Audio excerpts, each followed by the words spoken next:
The gaming season is in full swing. Deus Ex: Mankind Divided is out. That's what signals the fall season, right? I suppose. Well, no, then it came out the same day as Madden, right? Yeah. Yeah. Yes, it did. And believe it or not, Cuddy chose Deus Ex over Rob Gronkowski. Yeah, I know.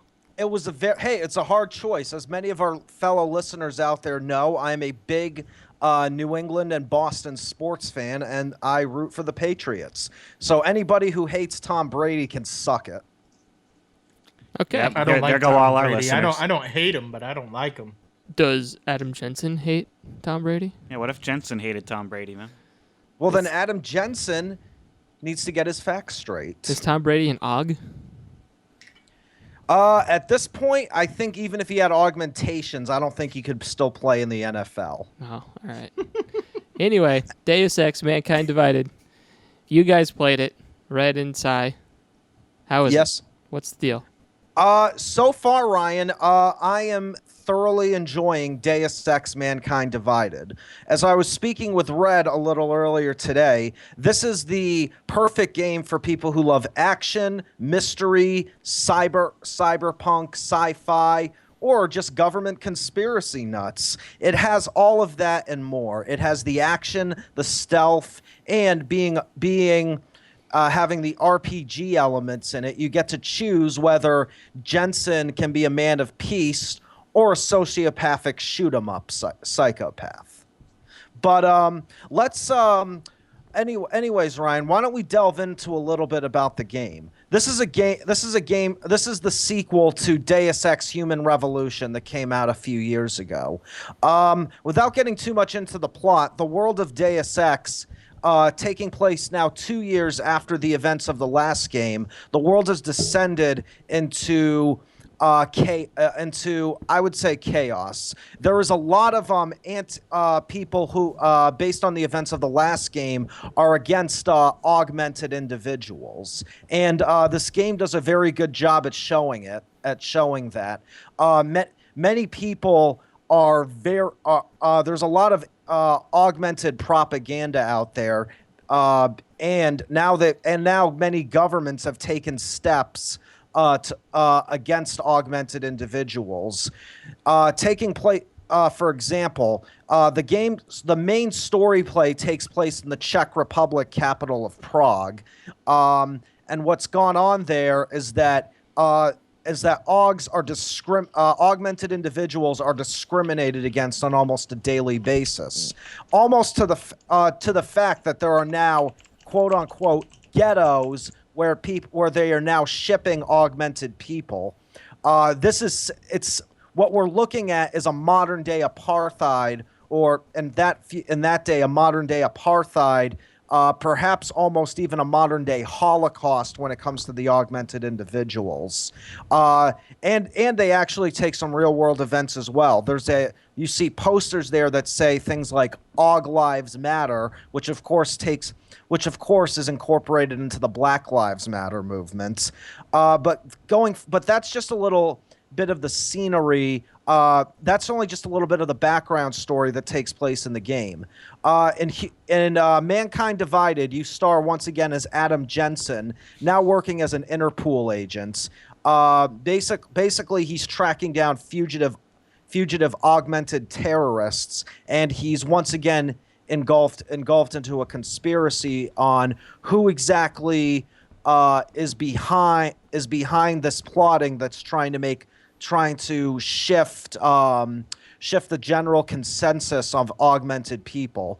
This seems to be implying that it could be a collaboration of both humans and augmented individuals who are trying to shape the events in history. Not to mention, there's also an Illuminati syndicate in the background that is also controlling the world events. So, are these? Is the story about them trying to make Augs seem better or worse than, like, are they putting them in a positive light or a negative light? Actually, Ryan, it's a little more complicated than that, because within the Aug community, there are let me rephrase that. In this generation, there seems to be a lot of purely human. Seems to be a lot of divisional groups. You have people who are purely human, who are more for government restrictions, and they're trying to pass legislations that limit augmentations or get rid of them altogether. And then you also have the augmented people who are either repressed citizens, those who now moved into a religious faction, and you have those who are either who've established coalitions or movements, some obtaining to be peaceful, others, however, wish to become more militant, which of course is creating division within this day's world, specifically in the Czech Republic, which now seems to have passed very strict people who are augmented, very strict legislations limiting rights. Like, they have to go through passports. There are corrupt police officials who demand to see their papers. Many of them are being shipped out to the AUG ghettos, which is very similar to how the Holocaust was established. Okay. So it's a very convoluted issue, is what I'm trying to say. Isn't this because in the end of the last game something happened where Yes. a lot of these AUG people started like killing and attacking? That's correct. What happened in the last game, Drew, was that basically the main antagonist, or who was revealed to be the main antagonist, uploaded something into the AUG system where AUGs just lost control of their functions and started attacking everybody, augmented or not. So this is the aftermath of all that. Yes, it is. It's 2 years later after the events of Human Revolution. I at first wasn't sure if Ryan wanted me to explain all of that and put a spoiler. Yeah, the game's like 5 years old. Yeah, I mean, we could talk about the events of the last game. Okay. It relates quite a bit to where we are with this game. So, yeah, watching the gameplay and reading some of the reviews, I'm seeing that the gameplay seems to be pretty similar to the previous game. It is, Ryan. And what's actually very good about this gameplay, is that you actually have the choice of how you want the controls to be. You can use the same exact controls from Human Revolution, or you can customize them. And there are a few changes. There seems to be more. First with the augmentations, you start off with.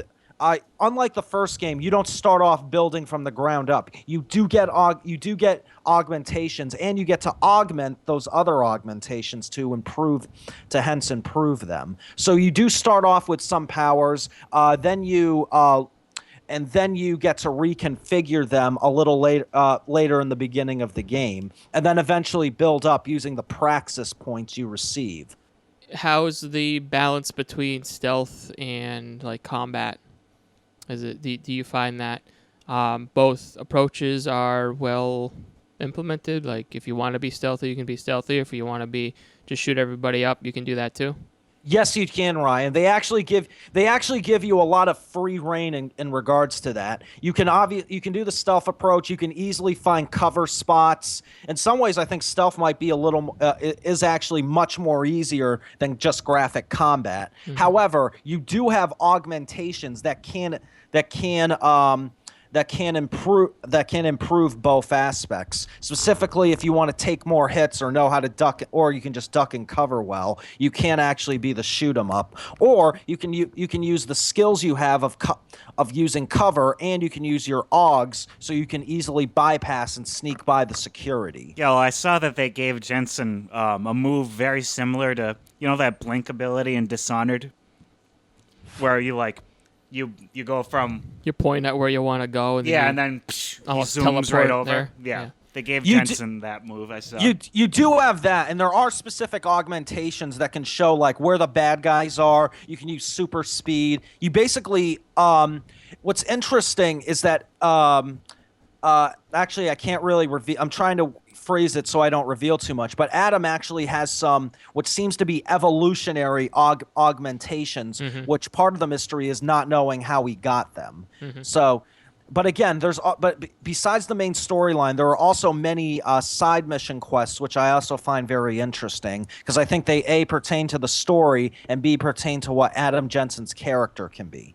Yeah, how's the world that you're living in? It's kind of it's not really open world. You're kind of going from place to place, but you kind of have the ability to walk around Prague and You do. take on side quests and explore buildings and things like that. How is that handled? Is that handled well? It's very good. And again, going back to my description of the world in that generation, Ryan, it's a very bleak world. Prague is under constant military surveillance. There's corruption. Augs are mistreated, and it's similar to what the Nazis did during like Kristallnacht to an extent, and just with the persecution of the Jewish people and others they found undesirable. So it's very depressing to see that. I mean, they stop and have to show them their paperwork during subways, and this includes Adam. There's many times where I was stopped by security having to show paperwork. So do you fight other Augs? You fight other Augs, you fight humans, you fight you basically being an Interpol agent, you act as law enforcement, going back to Adam Jensen's original roots. So you can fight an array of people, or you can just sneak by them. But you do fight against both conflicts, trying to solve a terrorist attack. And the events on who's behind this Illuminati and secret behind the scenes syndicate. One of the criticisms of the previous game was that there were boss battles that kind of forced you to attune to a more combat-driven approach. How was that handled this time around? Are there boss battles, or are they? Ryan, I have not seen a single boss battle. Okay. Yeah, I heard there wasn't too many. All No, right. it's mostly a mystery. It's you solving things and incorporating yourselves into this world. You basically it's all about confronting people, and then and basically you can also choose pacifying ways, like doing a social enhancer, which is what I did, and giving you many dialogue options as well. Yeah, so you can like talk your way out of situations. Right, and convince people to be on your side. Absolutely. So that's kind of cool. It kind of adds a little more role playing into it. That's one of the things I really liked about the Deus Ex series, because you could even do so. You can do that from even the first game, and Human Revolution, took that concept from Human Revolution and back into Mankind Divided, which is one of the things I enjoyed about it, and I'm glad they put that back in.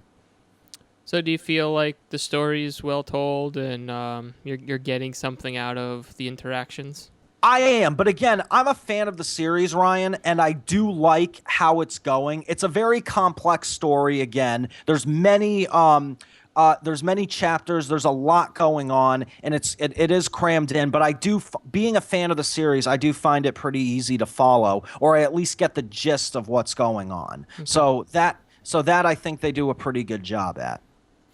All right, let's hear from Red. What does he have to say about the time he spent playing? He basically covered everything. Yeah. I mean, Sai has a tendency to do that. Yeah, Sai's good at that. Yeah. I like it. I like the series. I like the game. It's not one of those games I'm going to be like, oh my God, I got to have, but it's definitely worth playing. It's enjoyable. I do like the stealth aspect of it, because I like to be a stealthy, person that comes up and stuns you. But I also like the aspect that you can go in guns a-blazing, shoot everybody you see. Right in the streets too. I mean, you could just go in the streets, shoot a cop in the head, and everybody comes after you. Then you hide, and then you do your best to hide, and after a little while, people just forget it ever happened. Exactly, and then you could go up to the guy, like you shot a cop, and after that all goes happen, the guy that was standing right next to him was also a cop. You come back later and say, "Hi, how's it going, man?" So there's a quite short-term amnesia. Yeah, I guess yeah, so. Right. There must be an augment for that, right? I don't know, maybe. They haven't invented one in the game. Can you explain to me, outside of shooting cops in the head, what you're doing in the like quote unquote open world part of the game, where if you're not doing a mission, what do you do there? I personally go around and I break into places and find all the like little extra stuff that you can get. I'm constantly hacking doors and breaking into people's places, stealing their alcohol. Um, All right. Yeah, that sounds You about do right. have the option to drink, and believe it or not, using alcohol for a last minute situation, like if you're low on health, can actually can actually give you some health points back. Does it yeah, make you yeah, drunk some though? of them. Yes, Okay. it does. Some of them give you a lot of health back too, depending on what you have. You got to watch what you take because some things don't give you any health at all and make you really drunk, and then others give you a ton of health, and not so drunk. But I mean, there's different aspects in that. I don't know if Size touched on the other aspect of the game. You have the story mode, and then you have the breach mode where you play as I think it's called a Ripper. Yeah. Um, Did you play some of the multiplayer? I did personally. It was kind of interesting. Not exactly my style thing. It's just basically go in, you infiltrate, you play as like this little data thing, and you can give yourself weapons and abilities and so forth in it. But it's a quick between 30 seconds, not even 10 seconds actually, to up to like 6 minutes to finish one of these things. And Okay. it depends on how quickly you get it done. You're better if you have so much done, and you get it's the same thing as any other online multiplayer thing. Like as you level up, you get more stuff, and Yep. it could be more interesting, but I kind of got into it and kind of didn't. I played it because it was available, and my game was still downloading the story mode. Okay. So that brings me to one question that I had. There was a little bit of a controversy over some microtransactions that appear in both the single player and multiplayer game portions of the game. Oh yeah, So multiplayer, we know how microtransactions can impact, fairness and things like that. What about these transactions in the single player campaign? Have you come across them? Do you feel like now I actually haven't come across them yet, Ryan, Not or I yet. haven't really thought of them yet. okay? not in a single player. If you did get like the deluxe edition, you do get certain things you can add from your reserve Yep. storage, and I did get that. So I mean, I have some of that stuff, but other than that, yeah, you don't really buy things unless you're playing online, and it kind of. I've never been a fan of cheating the system, Yeah. or trying too quickly to play a game. I mean, if I beat the game in 2 days, I'm bored. I mean, what's Yeah. the point? Well, True, I true. want to. I Specifically, want to be the best. There are microtransactions. You can purchase praxis points to upgrade your Yes. your your character faster in the single player campaign. You can't do that. Like I said, you can, like, if you buy the deluxe thing, it does give you some things, but you can only use them once. Right. Like for that, like if you save the game after you used them, and not even if you use it and you don't save, they're gone. Yeah. And Well, specifically read you can spend money to buy praxis points regardless of the deluxe edition. Yeah, you can. But I ended up getting them along with mine. All right. And like I said, I don't exactly like the idea of cheating the system. Mm-hmm. And like, if you're going to level, it makes it more of a challenge if you don't have as much Okay. to get farther in the game. So I didn't necessarily get it because I got all that stuff. I thought there might be new missions, and it just happened to come with it. I feel like microtransactions in the single player portion are kind of the most like innocuous. Like if you want to indulge in them, that's your choice. But Yeah. in the multiplayer, it's kind of a little bit more noticeable because you're kind of getting an advantage over other people. Where in the single player, you're just like, You're just advancing yeah, it quicker. I'm just advancing my game. I'm not affecting anybody else. I'd like to see one of these big game companies make a game where everybody's equal, and it's not about the money they make from the game, but about the enjoyment of the game. You know? Yeah, it'd be But nice. I don't think we'll Yeah. be seeing that. Yeah. Maybe Metal Gear Survive will change our perspective on. Oh, man. All right. Is there anything else any of you want to add to Deus Ex? I'd say try it if you like those type of games. I mean, Mm-hmm. it's better, in my opinion. It's better than that Thief game that came out. As far as stealthfulness and maneuverability, it was better than Dishonored, in my opinion. The way you move around and shoot with that as well. It's just it depends on what you like. Now I happen to be a Square Enix fan myself, but that's just that had nothing to do with the game. Yeah. You know, Yeah, the no, game itself just seemed really well done. All right. I'll be the first to say there's really nothing else quite like Deus Ex out on the market, like Yeah. that blends all these unique elements together. That's You very know, true. Yeah.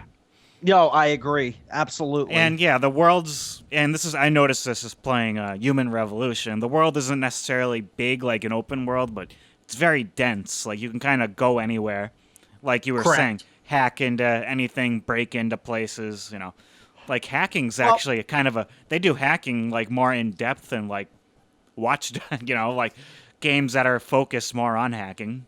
Yeah, I do have a complaint about that though. Like, there, right when you come out of your apartment, you can go and you find this vendor that's like a floor or two down, and I stunned the guy, took his money, robbed his place, Of course. and I expected that maybe after a while he'd wake up, and I could either steal his shit again or Do it again. or sell some stuff to him, and it turns out you can't do that. So that kind of frustrates me that they don't. I mean, I stunned the guy. I didn't put him into a coma. What do you mean you can't I do it? He mean- never woke up?